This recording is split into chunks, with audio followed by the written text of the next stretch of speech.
বানাবো chicken patties. তার জন্য এখানে নিয়েছি কিছুটা ময়দা। ময়দার মধ্যে দিয়েছি সামান্য নুন, আর ময়ামের জন্য দেব বেশ কিছুটা সাদা তেল। প্রথমে সব শুকনো অবস্থায় ভালো করে মিশিয়ে নেব। তারপর জল দিয়ে আস্তে আস্তে ময়দাটাকে মেখে একটা ডো তৈরি করে আধ ঘন্টার জন্য চাপা দিয়ে রেস্টে রেখে দেব। এবার অন্যদিকে আমি নেব কিছুটা চিকেন কিমা, আর নেব টমেটো কুচি, আদা কুচি, রসুন কুচি, পেঁয়াজ কুচি। দিয়ে দিলাম কড়াইতে বেশ কিছুটা সরষের তেল। তেল গরম হয়ে গেলে দিয়ে দিলাম ফোড়নে জিরে, দিয়ে প্রথমেই দিয়ে দিলাম পেঁয়াজ কুচিটা। পেঁয়াজ কুচিটা একটু লাল লাল করে ভাজা হয়ে গেলে দিয়ে দিলাম রসুন কুচি, তারপর দেব আদা কুচি, তারপর দেব টমেটো কুচি, দিয়ে সব ভালো করে মিশিয়ে নিলাম। আর এখানে দেব একটু গুঁড়ো মশলা আছে, গোলমরিচ আছে, জিরে গুঁড়ো আছে, লঙ্কা, হলুদ আর লবণ। এবার চিকেন কিমাটাও সব একসঙ্গে ভালো করে মশলার সঙ্গে কষিয়ে নিলাম। এবার আগে থেকে একটা আলু সেদ্ধ করে রেখেছিলাম, সেদ্ধ আলুটা ওর সঙ্গে দিয়ে ভালো করে মিশিয়ে নেব। পুরো আমার রেডি। এবার এদিকে একটা বাটিতে নিয়েছি 1 চামচ কর্নফ্লাওয়ার আর বেশ কিছুটা সাদা তেল দিয়ে গুলে রেখে দেব।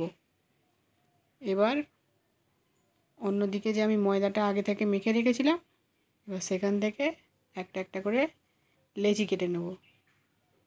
লেচি কাটা হয়ে গেলে শুকনো ময়দা দিয়ে রুটির মতো বেলে নেব। এবার একটা একটা করে রুটিগুলো আমি সব বেলে নিয়েছি।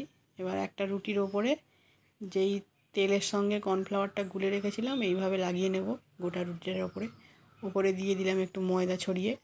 তার ওপরে আবার একটা রুটি দেব, আবারও ওইভাবে আবারও একটা রুটি দেবো। এইভাবে আমি 3টে লেয়ার করেছি।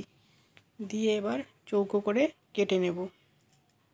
চৌকো করে কেটে নেওয়া হয়ে গেলে এবার ছোট করে মাঝখান দিয়ে আবারও একটা কেটে নেব। এইভাবে কেটে নিয়ে রেডি করে নিয়েছি। এবার বেলে নিয়েছি একটু বড় করে। এবার পুরটা ওর ভেতরে দেবো, দিয়ে একটা ভাঁজ দেবো এই তিকোনা মতো করে, আর একটু জল দিয়ে চারিদিকটায় এভাবে মুড়ে দেব। এইভাবে একটা একটা করে প্যাটিস আমি রেডি করে নিয়েছি। এবার তেল গরম করতে দিয়েছি কড়াইতে। তেল গরম হয়ে গেলে গ্যাসটা আস্তে করে দিতে হবে, দিয়ে লো ফ্লেমে এইগুলোকে ভাজতে হবে, তবেই ভালো মুচমুচে হবে। এইভাবে একটা একটা করে সব চিকেন প্যাটিসগুলো আমি এপিট ওপিট লাল লাল করে ভেজে তুলে নিয়েছি। তৈরি হয়ে গেল আজকে আমার চিকেন প্যাটিস। আপনারাও একবার এভাবে চিকেন প্যাটিসটা বানিয়ে খেয়ে দেখতে পারেন।